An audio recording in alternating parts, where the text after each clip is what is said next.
Bonjour à tous, je suis Léa Audrin et je vous souhaite la bienvenue sur Le Tilt, le podcast qui questionne les modes de travail d'aujourd'hui et de demain et donne des idées et des outils concrets à celles et ceux qui veulent réinventer leur vie professionnelle.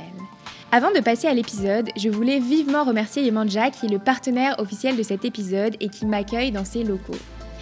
Yemanja conçoit et réalise des aménagements de bureaux qui permettent aux entreprises d'offrir des espaces de travail accueillants pour les collaborateurs, où chacun peut se réunir, innover, produire et exprimer ses talents. Yemanja accompagne la transformation des modes de travail en repensant les espaces de bureau comme des lieux où le plaisir et la performance peuvent cohabiter.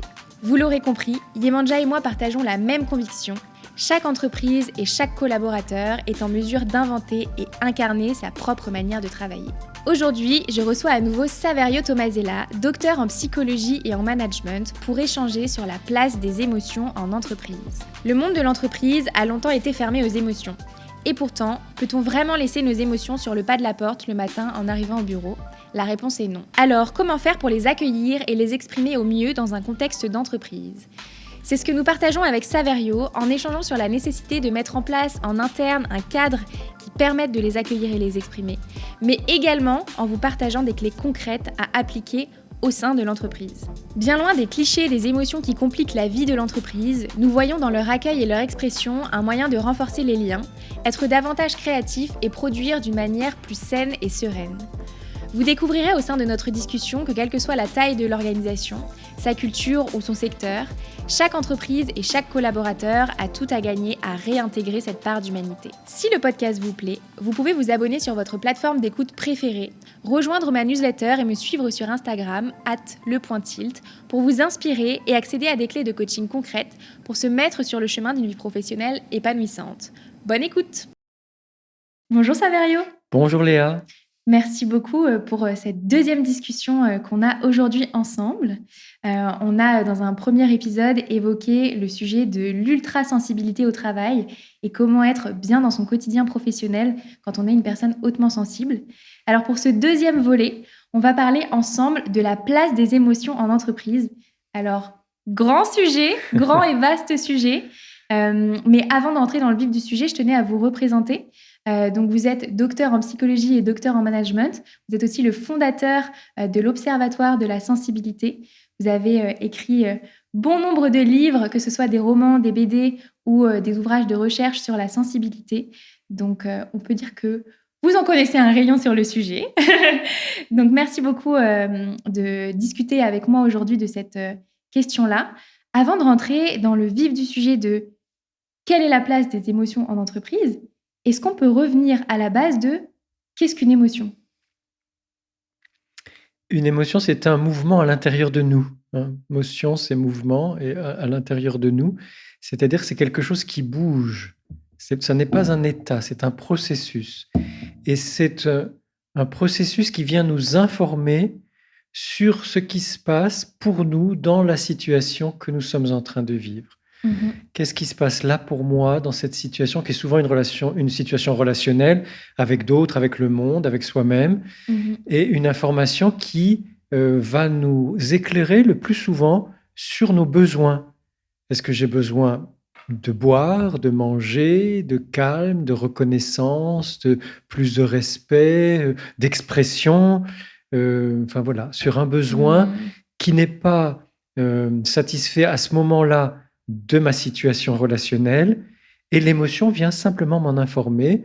Si j'accueille cette émotion, elle va partir rapidement. On sait qu'au niveau cognitif, le cerveau a besoin de 2 minutes, maximum 3 minutes Mmh. pour traiter une émotion. Au niveau du système nerveux, c'est à peu près pareil. D'accord. En revanche, si je n'écoute pas l'émotion, l'information reste quelque part. Le corps emmagasine ce que je n'ai pas pu faire pour le libérer Mmh. et l'émotion qui va revenir pour m'apporter une information similaire va revenir plus fort. Mmh. Et plus je suis dans une culture ou un environnement qui réfrène les émotions ou n'accueille pas les émotions ou les voit d'une façon négative ou Mmh. ne considère pas que ce soit important, plus je vais avoir tendance à accumuler des émotions, ce qu'on appelle la charge affective. Mmh. Et à partir de ce moment-là, mes émotions peuvent devenir tonitruantes. Elles vont devenir envahissantes, elles vont me dépasser, non pas parce que je suis en train de vivre quelque chose de terrible, Mmh. mais parce que ça fait longtemps que je n'ai pas pu écouter et exprimer mes Mmh. émotions. C'est l'accumulation, en Oui, fait.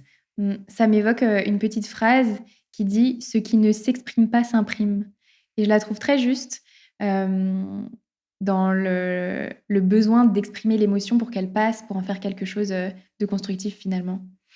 tout à fait. Le monde de l'entreprise a longtemps, fermé la porte aux émotions. On les laissait, le matin, en rentrant dans l'immeuble. Il y a des entreprises qui s'intéressent à ce sujet-là, qui commencent à voir un petit peu comment est-ce qu'ils pourraient, les intégrer et qu'en faire. Pourquoi c'est important de leur laisser plus de place? Alors, avant de répondre à votre question, simplement donner un témoignage d'une expérience personnelle. Avant d'être psychanalyste, j'ai Mmh. travaillé dans la publicité et le marketing de la communication. Et l'agence de publicité dans laquelle j'ai travaillé, et puis l'entreprise qui était une filiale d'entreprise canadienne qui s'appelait Delrina à l'époque, Mmh. puis après l'agence de relations presse, ces 3 entreprises, hem, étaient ouvertes aux émotions. C'est-à-dire que c'était les années 90, le début des années 90, et pourtant, tout le monde pouvait exprimer librement toutes ses émotions. Mmh. Donc je m'interroge quand on dit que le monde de l'entreprise ne permet pas l'expression des émotions, je Mmh. m'interroge sur mythe ou réalité. C'est Mmh. vrai que pendant mes études à Dauphine, un de nos professeurs, mais un seul, parmi tous les autres sur les 5 années d'études, hein, un seul des professeurs avait dit, «Pas de sentiments, hein, ou ne mélangeons pas les sentiments et le Mmh. et le business», et en plus, il avait dit ça avec un grand sourire, donc on se disait: «Tiens, c'est de l'ironie». Est-ce qu'effectivement, il n'était pas déjà en train de déconstruire le mythe qu'il fallait pas que les sentiments et les émotions puissent s'immiscer Mmh. dans la vie de l'entreprise? Bon, tout ça, c'est pour qu'on ne soit pas dans une espèce de saturation, dans un autre sens que celui dont j'ai parlé pour l'ultrasensibilité. Mais Mmh. mais le fait, comme la lumière qui sature, c'est-à-dire on répète tellement une information que ce qu'elle finit on finit par croire que c'est vrai, Ah, alors que j'entends, ça ouais. n'est pas si sûr. Je Donc, comprends. je crois que les émotions ont leur place dans les entreprises, certaines entreprises plus que d'autres, et que peut-être, alors il y a certainement des entreprises qui n'aiment pas du tout les émotions et les sentiments, Mmh. donc on pourrait effectivement nommer celles-là, en disant: «Voilà, dans tel groupe, on a Mmh. remarqué répétitivement que les émotions et les sentiments sont très, très mal vus». Et que c'est officiel, que ça fait peut-être partie de leur idéologie d'entreprise, Mmh. ou de leurs croyances ou de leurs contraintes mentales, de leur formatage. Mmh. Mais disons que dans les autres entreprises, ça va plutôt être une question interpersonnelle. Si je n'accepte pas mes émotions, ou si je vis mal mes émotions, ou si je m'empêche d'exprimer mes émotions, Ouais. les émotions de quelqu'un d'autre, d'un collègue, vont venir me me déranger, Mmh. me gêner, me bousculer, voire me bouleverser, à l'endroit justement où j'essaye de colmater la propre, réception, le propre accueil et l'expression de mes émotions. Donc c'est ça en fait qui se passe dans le monde de l'entreprise. Surtout si ce sont des entreprises machistes, Mmh.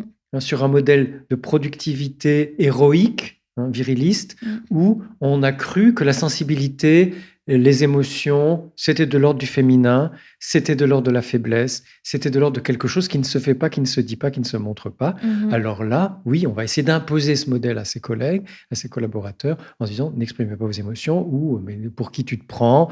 Voilà, «Où crois-tu que tu es?» Comme si franchement, ce genre de questions faisait avancer les choses. Et ce sont ces personnes-là, celles qui refoulent le plus leurs émotions, qui vont demander aux autres de les réprimer. Mmh. Et c'est avec ces collègues-là qu'on a des difficultés à vivre nos émotions. Donc ça, c'est à mon avis comment dire? L'évaluation à faire dans le travail. Mmh. Avec qui je peux exprimer mes émotions? Ah oui, tiens, tel collègue, je peux vraiment le faire, Ouais. même si on préfère le faire au restaurant, à la pause déjeuner ou le soir dans les transports. Mmh. Heu, Avec tel autre collègue, on peut même le faire en réunion. Ah non, celui-là ou celle-là, il ne supporte pas qu'on exprime nos émotions. Ouais. Parce que ça va permettre déjà d'être plus libre, de se sentir capable d'exprimer ses émotions avec des personnes Ouais. qui ne demandent que ça finalement. Mmh.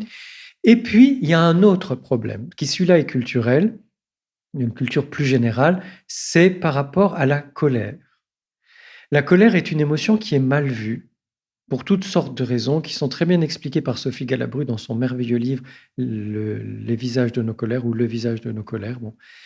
Euh, c'est qu'on a l'impression qu'il ne faudrait pas être en colère. Or, la colère est une des émotions les plus créatives et les plus puissantes, les plus productives qui soient. C'est-à-dire que si j'exprime ma colère au moment où je la ressens, eh bien, je ne vais pas être envahi par ça très longtemps. Et après, on va ensemble trouver des solutions par rapport à ce qui ne va pas. Ouais, c'est très intéressant que vous parliez de la colère, parce que justement, c'est quelque chose dont je voulais parler avec vous. On imagine bien que exprimer sa joie, sa gratitude, sa fierté en entreprise, ce soit chose aisée, mais quand il s'agit de la tristesse et de la colère, qui sont de l'ordre des émotions plus compliquées à appréhender dans un environnement où on doit être sérieux, je trouve ça très pertinent de se dire qu'en fait, la colère, elle peut aussi avoir sa place en entreprise. Ma question, du coup, c'est comment est-ce qu'on l'exprime finalement en entreprise? Alors c'est ça toute la question par rapport à toutes les émotions, surtout les émotions plus désagréables ou plus difficiles que sont la colère, la peur, la honte, la tristesse. C'est pas l'émotion qui est un problème, c'est ma façon de l'exprimer. Et là-dessus, nous pouvons toutes et tous faire des progrès parce que est-ce que c'est le bon moment pour l'exprimer? Alors bien sûr, on peut être spontané et te dire là j'en peux plus, ça fait des heures que tu m'escagasses ou que tu me gaves avec, ça dépend de quelle région on est. Je ne le connais pas celui-là, Escagas. Escagas, c'est marseillais. Ah ben je l'ai pas, ok, je prends. Dans Marcel Pagnol. D'accord. Que tu m'escagasses avec ça, que tu m'ennuies quoi, avec ce problème, ça suffit, on en parlera demain lors de la réunion et c'est fini. Ouais. Ouais, bon. Alors qu'il y a des colères qui vont avoir peut-être besoin d'un temps de réflexion, de maturation, en se disant tiens, ce soir, je vais poser toute mon argumentation par rapport à ce problème qui est finalement un gros problème récurrent dans mon service pour que les choses avancent. Et donc, on écrit, par exemple. Donc, la colère va être le moteur d'une réflexion et d'une expression structurée et constructive. C'est pas parce que j'exprime ma colère de façon explosive que ça y est, c'est résolu. Ouais. Peut-être que, surtout dans le monde du travail, on va choisir la façon d'exprimer les choses à la bonne personne, au bon moment et de la bonne façon, avec des arguments concrets, solides et qui vont pouvoir déboucher sur une amélioration de la situation.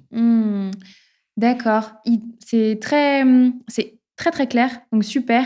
C'est, je dirais à la croisée du moment, de la personne et du moyen avec lequel on peut le faire. Super.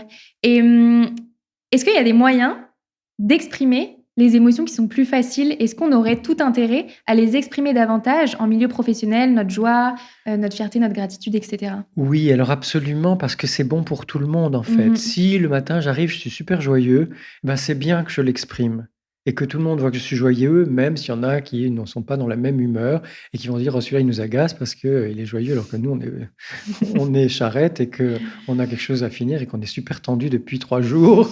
Mais c'est pas grave parce que même l'agacement passe. Vous voyez, quand on est dans une entreprise ou dans un environnement où on exprime librement ses émotions, si j'exprime ma joie et que ça agace quelqu'un, son agacement va passer rapidement aussi. Et la joie est contagieuse parce que c'est de la bonne humeur.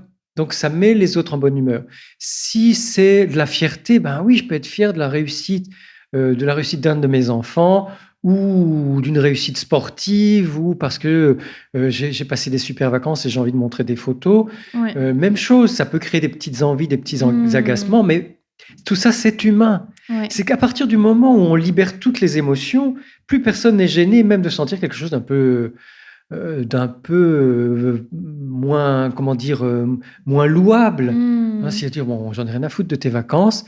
Ben voilà, on peut être traversé aussi par ce genre d'émotion, de se dire ben elle est là, elle la ramène avec toutes ces photos de Thaïlande ou des Maldives, voilà. Et que nous, ça fait des années qu'on voudrait y aller, puis finalement on n'y va pas. Mais c'est humain aussi de ressentir ça. Et ça n'empêchera pas, 30 secondes après, de venir voir les photos des Maldives et de dire: «Waouh, c'est magnifique, la couleur du sable et l'eau est comme on aimerait se baigner».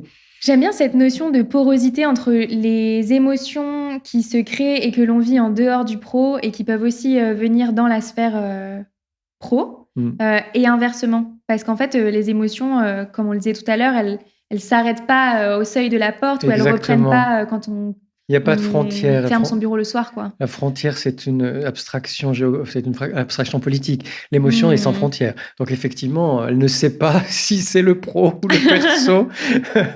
Elle vagabonde. Elle fait l'école buissonnière et c'est tant mieux. Et si je peux exprimer ma fierté, d'autres le feront. Et puis aussi, comme on est beaucoup dans l'empathie, les humains, la fierté de quelqu'un, la joie de quelqu'un, l'exubérance, le contentement, ce sont des choses qui nous font du bien. Et vous avez cité une troisième émotion comme la joie, la fierté. La fierté, la gratitude La aussi, gratitude, alors parfois, gratitude, c'est ouais. fondamental. On devrait, dans toutes les entreprises, avoir un moment de gratitude dans la journée. Même si c'est une journée pourrie, parce qu'on a eu un PV, parce qu'il pleut, parce que... plein de petites choses qui sont venues nous embrouiller la journée. Eh bien, il y a tout de même quelque chose pour lequel on peut dire merci à l'autre. On peut dire ça, c'était super, je l'ai bien vécu et merci. Parce que je crois que la pratique de la gratitude, elle met tout le monde dans une dynamique positive. On a fait ça avec mon compagnon. On est allé passer quelques jours chez une amie à la montagne, Daphné Boulogne d'ailleurs, qui est ultra sensible, avec laquelle j'ai écrit un livre. Et chaque jour, on faisait une pause et on disait merci. Les premiers jours, c'était pas évident. Et petit à petit, on en avait plein de merci à dire.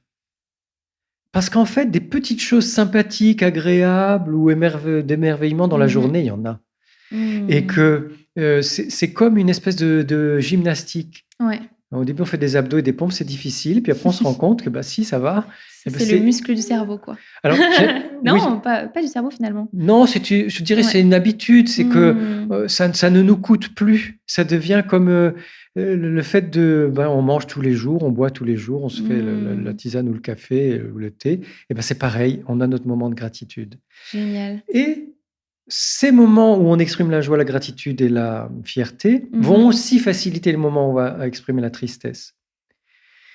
La tristesse ou la peur. C'est-à-dire qu'à partir du moment où on sent que tout le monde est libre par rapport à ses émotions, on peut aussi arriver le matin en disant « je suis super triste parce que j'ai des problèmes de couple ou parce que ma maman est malade ou j'en sais rien. Ou mon fils va partir en pension et voilà, ça nous fait quelque chose. » En fait, ce que vous évoquez là sur déjà l'accueil des émotions et ensuite leur expression, je trouve que ça demande aussi de faire preuve d'une vraie vulnérabilité en entreprise. Et vous parliez tout à l'heure des entreprises construites sous le modèle machiste d'hyperproductivité, etc. Quel peut être un premier pas que l'on peut faire pour aller vers davantage de vulnérabilité et de ressenti de ces émotions quand on est dans une entreprise comme celle-ci? Alors, c'est quitter les modèles héroïques, qui sont des modèles totalitaires. Tous les fascismes, tous les totalitarismes, toutes les dictatures imposent même des modèles héroïques. Et donc, dans ces modèles héroïques, il n'y a pas de place pour la vulnérabilité. Certaines entreprises certains grands groupes et certaines entreprises sont encore construites sur ces modèles héroïques. En fait, la vulnérabilité fait partie de l'humain, c'est un fait indéniable. C'est une réalité indéniable. Nous sommes toutes et tous vulnérables. Alors pourquoi faire semblant ?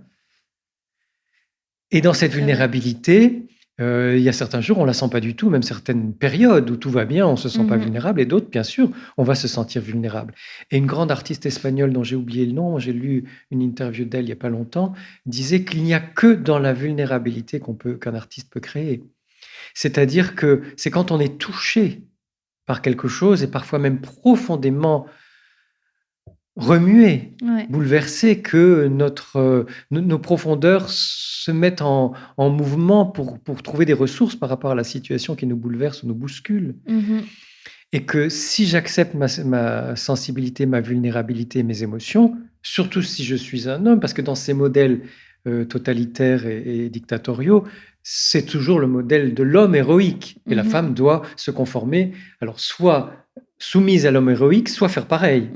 Dans le communisme soviétique ou maoïste, la femme devait être aussi une héroïne du quotidien.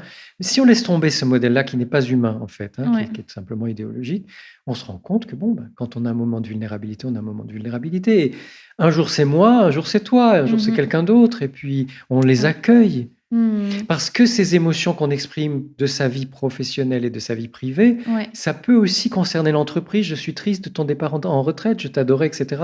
Ou je suis super contente ou super content parce que tu as eu une promotion ou parce Mmh. qu'on va travailler ensemble sur tel projet. C'est Ouais. important aussi par rapport à la motivation réelle, pas les motivations prétendues du team building et de ce genre de choses. Mmh. Euh, c'est important d'exprimer ses émotions parce comme c'est vrai, c'est sincère, eh bien, à partir du moment où on est motivé par un projet, ça va se sentir et ça va motiver les autres et Mmh. après ça fait effet boule de neige. Et puis je trouve aussi qu'il y a, il y a une réalité du terrain aussi, en fait. Mmh, C'est-à-dire que mmh, les collaborateurs, les gens mmh, qui composent l'entreprise, ils sont traversés de ces émotions, qu'on mmh, le veuille ou non. mmh.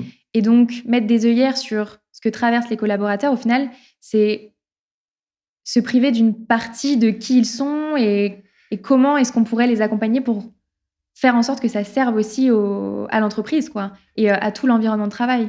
Vous avez 1000 fois raison. C'est-à-dire que plus j'exprime qui je suis à travers mes sentiments, mes émotions et bien sûr mes intuitions, ma créativité, etc., plus j'exprime qui je suis, plus je suis riche pour l'autre et plus Mmh. l'autre devient riche pour moi, plus notre relation devient enrichissante.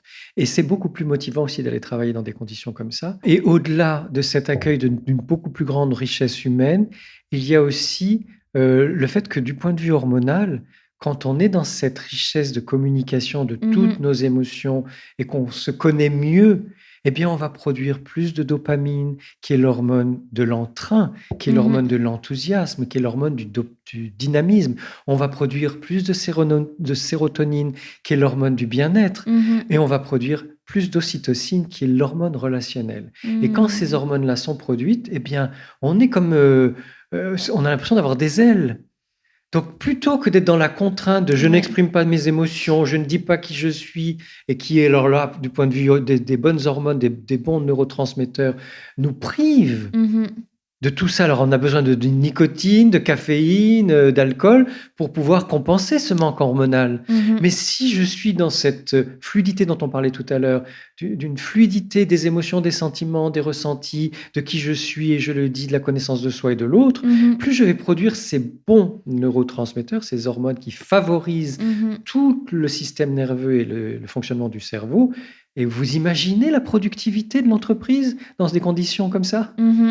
Ce serait merveilleux. Mais oui, c'est merveilleux. Génial. Et alors du coup sur cette même, question-là, quels sont les prérequis, dans une entreprise pour justement laisser plus de place aux émotions et à leur expression pour que ce soit bénéfique tant aux collaborateurs qui composent l'entreprise qu'à l'entreprise elle-même qui a un besoin de performer finalement?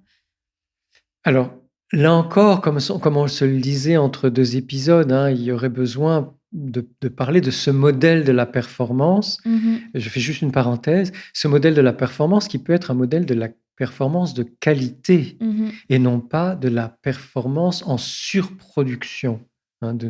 de beaucoup de produits ou de services de moindre qualité, Oui. mais qui, finalement ont beaucoup moins d'intérêt et de Mmh. valeur. Mais dans une entreprise qui forcément va chercher l'efficacité, la performance et le rendement, hem, les émotions, comme je le disais par rapport aux hormones, aux Mmh. neurotransmetteurs, au fait de se sentir bien dans son corps, elles sont un carburant. Mmh. Elles sont un carburant qui va permettre le bien-être dans l'entreprise et que Ouais. plus l'encadrement veut contrôler hem, la motivation et les émotions de ses collaborateurs, Mmh. moins elle favorise cette liberté de ressenti et d'expression des émotions. Donc finalement, Mmh. l'idée ce serait: faisons-nous confiance. Il y a aimons-nous les uns les autres, mais maintenant, au 21e siècle, on peut dire déjà: faisons-nous confiance les uns les autres et laissons-nous exprimer Mmh. nos émotions parce que, c'est pas en les contrôlant d'une Mmh. façon ou d'une autre, même en essayant de favoriser une bonne motivation. Mmh. C'est pas parce que ça vient d'en haut que c'est imposé que ça va favoriser une bonne entente Ouais. dans l'entreprise. En fait, c'est de faire confiance au terreau humain.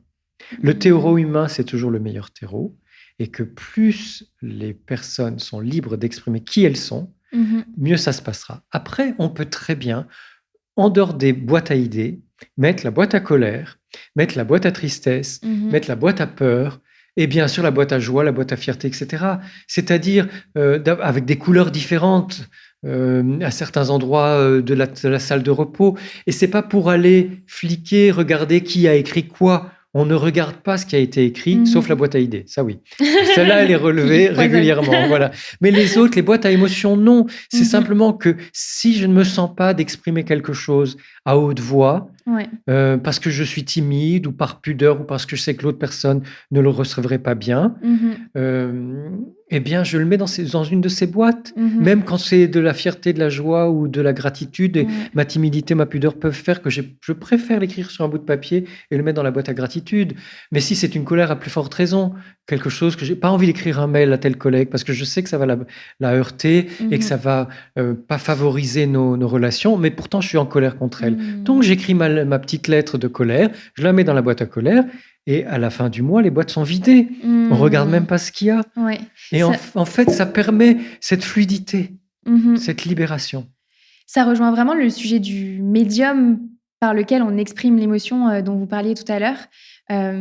Et c'est ça, en fait. Il faudrait avoir des tables rondes de personnes en entreprise qui se disent, bah voilà, par rapport à notre moyen de fonctionner, quels sont les médiums qui peuvent être intégrés dans notre entreprise? Comment est-ce qu'on pourrait faire pour que, en fonction des personnes qui sont là, on puisse mettre à disposition des moyens de le faire, quoi. Alors justement, je discutais avec un homme qui travaille dans une entreprise libérée en Belgique et il disait qu'au début de chaque réunion, ils font la météo émotionnelle, c'est-à-dire que chaque personne qui est présente, avant de parler du thème de la réunion, exprime là où elle en est émotionnellement.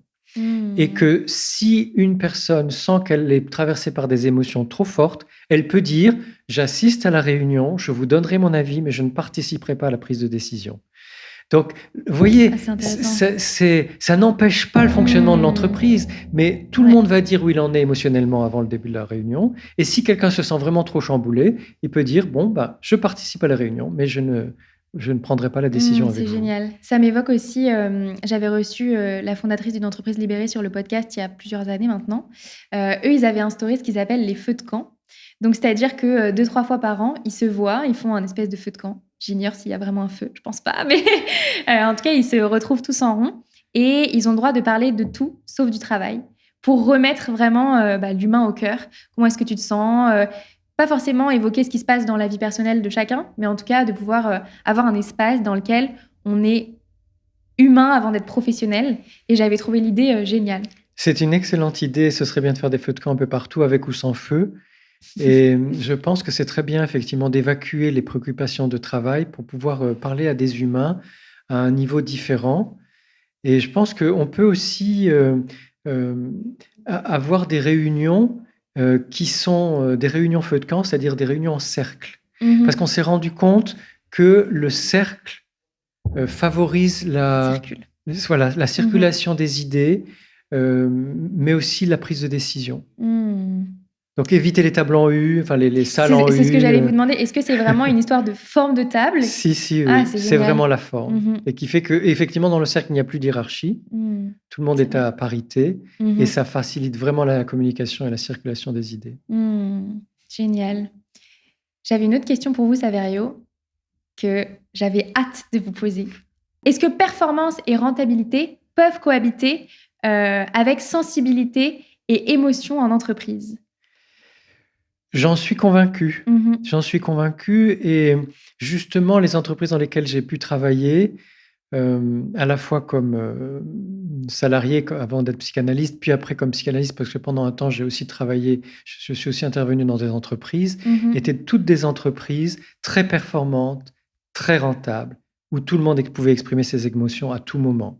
Donc là, j'ai la preuve, et c'était des entreprises autant françaises qu'internationales, la preuve concrète, patente, que les émotions et la sensibilité ne freinent pas la rentabilité et la performance, au contraire. Et que même si à certains moments on a l'impression qu'il y a un creux, parce que certaines personnes vont exprimer des émotions plus difficiles, ce n'est pas du temps perdu. Parce que ça crée du lien humain entre les personnes. Il y a comme une espèce de profondeur de la relation qui fait qu'on sait qu'on peut compter les uns sur les autres, même quand ça ne va pas. Alors, à plus forte raison quand ça va bien. Heu, donc comme toujours, c'est la forme que ça prend. Mmh. En fonction du métier, de la taille de l'entreprise, des personnalités des personnes présentes, c'est oui, exprimons nos émotions librement et trouvons la bonne façon de vivre ces Mmh. émotions et cette sensibilité ensemble. Voilà, il peut y avoir aussi, la réunion en cercle sensibilité. Comment toi tu vis ta sensibilité à l'intérieur de l'entreprise? Mmh. Chacun s'exprime et dit: «Voilà, j'aurais besoin de ça, moi j'aurais besoin de ci» et cetera et petit à petit, on met en place des choses toutes simples Mmh. qui permettent à chacune et chacun de mieux vivre au travail. Génial. Ça m'évoque, en préparant, notre interview, ce mot de la performance, il est beaucoup revenu, dans mon esprit, notamment sur, ce sujet des émotions en entreprise et j'ai été, consulter un livre que j'adore qui s'appelle «Renommée» de Sophie Scherer, je ne sais pas si vous connaissez Non? et en fait, elle vient creuser le sens des mots, et sur performance, elle disait qu'en fait, on avait complètement perdu le fil de ce qu'était la performance. Elle dit en fait, étymologiquement, la performance, c'est le fait de transformer quelque chose et donc en fait, il y a pas cette notion d'hyper-performance ou de performance à outrance. C'est le simple fait de, je sais pas, on a eu une conversation ensemble il y a 2 mois, au téléphone en se disant, «Qu'est-ce qui pourrait être intéressant comme sujet d'aborder ensemble?» Bah, aujourd'hui, on est en train de faire la performance de transformer cette idée en quelque chose et je pense que, le switch de la transformation d'une idée, d'une compétence et cetera en quelque chose, au final, on aurait tout intérêt à y revenir plutôt que de se perdre, dans quelque chose de trop et qui n'est pas tenable par un humain, sensible qui a des émotions quoi, finalement. Alors justement, c'est passionnant ce que vous dites, c'est tellement, tellement important. C'est-à-dire que si on entend la performance dans ce sens-là, de la mise en forme, de la mise en Mmh. œuvre des idées, la sensibilité, la performance vont très bien ensemble. Parce que la sensibilité qui est créative, a besoin justement du passage à la forme. Mmh. Comment ces idées peuvent se concrétiser? Et là, le travail d'équipe, hein, le regard des autres, les idées des autres, l'expérience des autres Mmh. est tout à fait, comment dire? Importante, fondamentale pour aider à ce passage à la forme. Mmh. Génial. J'ai une dernière question pour vous, Saverio. On entend de plus en plus parler d'intelligence émotionnelle. C'est un peu la soft skills, qu'il y a sur toutes les fiches de poste. Il faut ça, ça, ça, mais il faut surtout avoir de l'intelligence émotionnelle, des workshops en entreprise sur l'intelligence émotionnelle. Alors déjà, qu'est-ce que c'est? Et en quoi ça peut être pertinent de la développer, en interne, finalement? Alors personnellement, moi je préfère parler d'intelligence sensible parce que Mmh. l'intelligence est sensible et qu'au-delà des émotions, nous avons des sentiments, des intuitions, des sensations et cetera, toutes sortes de ressentis et on peut dire que ce pour répondre à votre question, c'est la même chose, intelligence émotionnelle et intelligence sensible. Qu'est-ce que c'est? C'est la capacité à comprendre ce que je vis intérieurement dans mes ressentis, Mmh. à pouvoir les repérer, les exprimer et en même temps, de pouvoir repérer et laisser l'autre exprimer ses ressentis, ses émotions, ses Mmh. sentiments. Et qu'ensemble, nous puissions co-créer quelque chose à partir de mes émotions, tes émotions, hein, les Mmh. émotions de l'un, les émotions de l'autre. Et que justement, cette intelligence émotionnelle, cette intelligence sensible, elle demande qu'au jour le jour, tout le monde soit autorisé à exprimer sa sensibilité, ses émotions. Sinon, Mmh. l'intelligence sensible, l'intelligence émotionnelle ne peuvent pas être développées dans une entreprise. Mmh. On ne peut pas, de façon abstraite, in abstracto, parler des émotions comme ça. Non, on a besoin de les vivre Ouais. et notre intelligence des situations relationnelles, parce que l'intelligence sensible et émotionnelle, c'est l'intelligence des situations relationnelles. Dans telle situation, je vis telle émotion avec telle autre personne qui, elle, est dans telle autre émotion. Mmh. Comment nous faisons ensemble pour tricoter quelque chose de vivant, tricoter quelque chose, co-créer quelque chose qui soit fructueux Mmh. pour la relation, fructueux pour l'entreprise et qui nous aide à grandir finalement dans notre connaissance de nous-mêmes et de la relation. C'est ça l'intelligence émotionnelle, l'intelligence Mmh. sensible. Et c'est important qu'elle soit présente dans toutes les entreprises. Et enlevons ce que le puritanisme américain nous a apporté, cette fausse idée qu'il y aurait des émotions négatives et des émotions Mmh. positives. Toutes les émotions sont bonnes. Il y en a qui sont parfois plus difficiles à vivre, c'est tout. Mais toutes nos Mmh. émotions sont bonnes et bonnes à exprimer. Génial. Formidable conclusion. Merci beaucoup, Merci. Saverio. Je pense que Votre réponse à cette dernière question a fait un récap de tout ce qu'on a évoqué ensemble, tant pour les entreprises que pour les collaborateurs. Donc, merci beaucoup, encore une Avec fois, joie. d'être venu jusqu'à moi pour ces 2 discussions Merci. et je vous dis à bientôt. À bientôt. Merci beaucoup d'avoir écouté cet épisode du Tilt. J'espère que ma discussion avec Saverio vous aura permis de mieux comprendre les bénéfices d'accueillir et exprimer ses émotions en entreprise dans un cadre adapté. Et comme vous êtes encore là à m'écouter, c'est certainement que cet épisode vous a plu. Alors n'hésitez pas à m'envoyer un petit message sur Instagram ou à me laisser un commentaire sur YouTube pour me dire ce que cet épisode vous a apporté et me partager où vous en êtes professionnellement. C'est toujours un plaisir de vous lire. Vous pouvez également vous abonner au podcast sur votre plateforme d'écoute préférée, Apple Podcasts, Spotify, Deezer, YouTube, bref, là où vous m'écoutez, pour ne pas louper la sortie des prochains épisodes. À bientôt!